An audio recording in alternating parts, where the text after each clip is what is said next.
Good morning. I'm Erin Kosher. I am a psychic medium, a clinical hypnotherapist, and a mindset life coach. I'm popping on here today because on our page we've been talking about empaths, and I'm seeing that a lot of people are commenting that they have difficulty with being an empath. So I thought I'd hop on and give you some helpful tips, okay? Number one, let's be clear on what the definition of an empath is. An empath is a person who has the ability to pick up on someone else's thoughts, emotions, and what they are physically feeling. Now, this really is not so much about what we are noticing with our eyes, it's about what we are picking up in our being. As an empath, we we can feel what someone else is feeling. Sometimes it's just their emotions, sometimes we're picking up on their thoughts, and sometimes we're actually feeling the physical symptoms that they are feeling. That's what an empath is. Now, you may wonder, all right, so why am I an empath?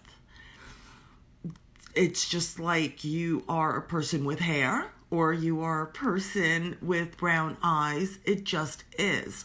That means that your ability to sense without the human senses, with that spiritual sense, that energy that we are all connected, that ability to tap into and experience energy outside yourself is just heightened.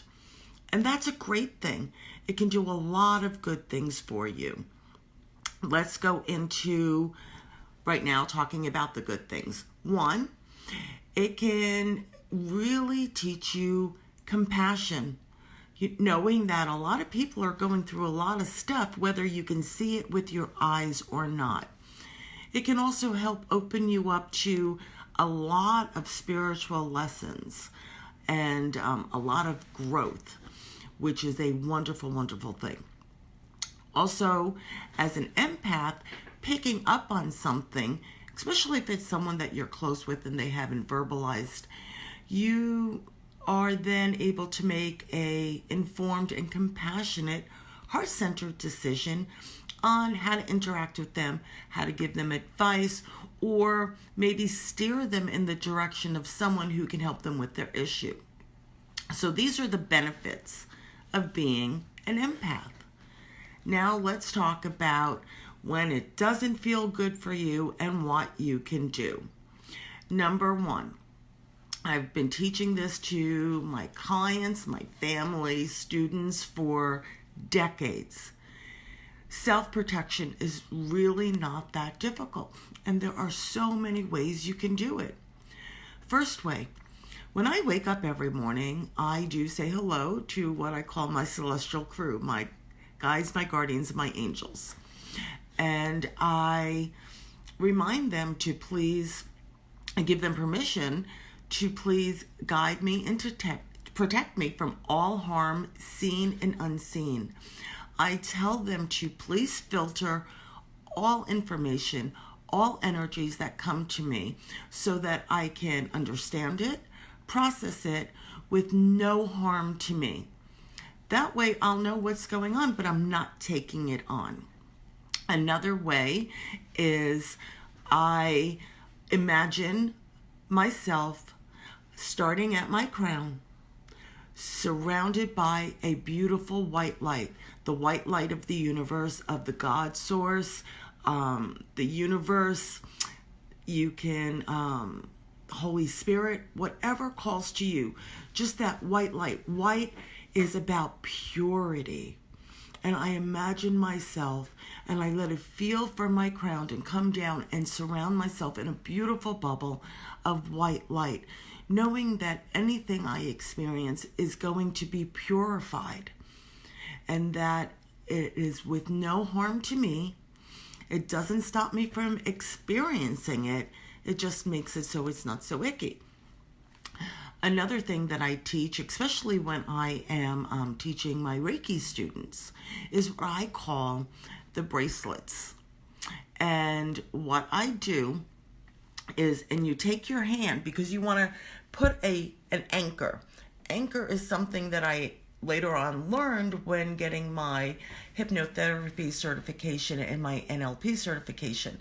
But an anchor is a way to have your mind work with you. So I take my hand and I clasp my wrists one at a time. And as I do it, I go, my bracelet is on. And this is my bracelet of filtering. So especially when I'm doing healing with my hands in Reiki or one of the other healing modalities, that any energy that's coming into me or going out from me is again filtered so that it is purified. It can be felt, it can be sensed, but unless it is for my highest good, the person's highest good, no harm, okay? And those bracelets really, really help.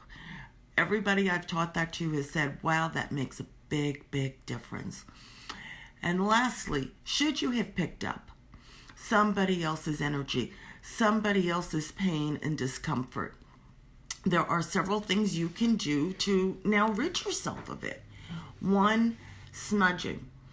You can just get yourself a smudge stick, sage, cedar, whatever you prefer, and really just smudge all around you. Let it purify you.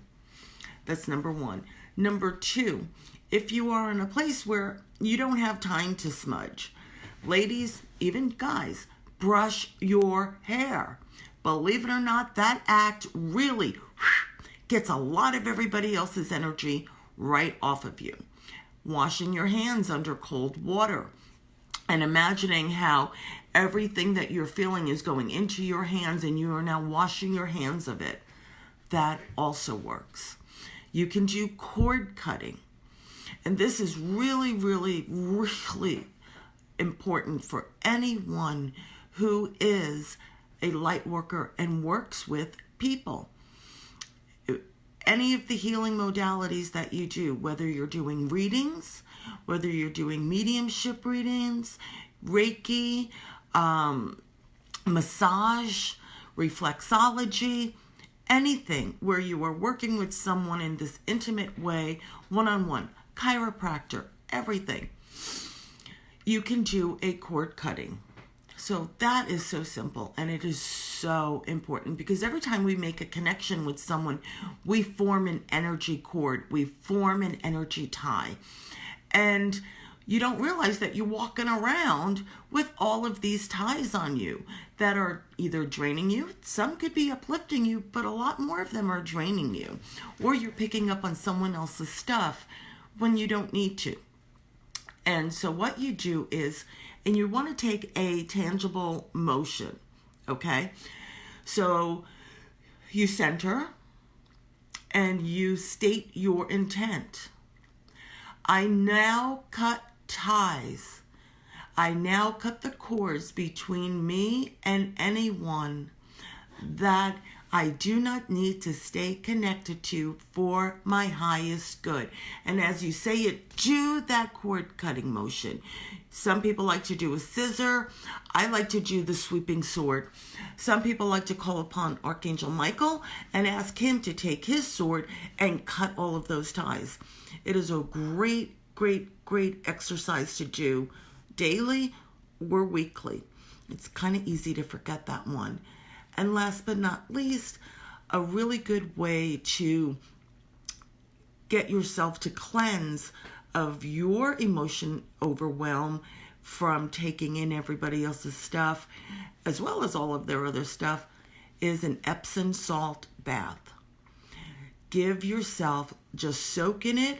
Know that it is drawing out toxins physically, but it's also drawing out all of that energy that is depleting, all of that stuff that's not yours and doesn't need to be there. When you're done, stand up, rinse off, pat yourself dry, and you're good to go. So I hope you found this information helpful. If you have any questions or would like to talk to me, maybe just do a one-time session on getting a private mentoring and coaching on what it's like to be an empath and how you can use it to empower you and not drain you, please reach out. Send me a private message. You can email me at erinkozier@gmail.com. You can also call me directly at area code 908-235-6992. And until we talk again, much love and only positive energy to everyone. Bye.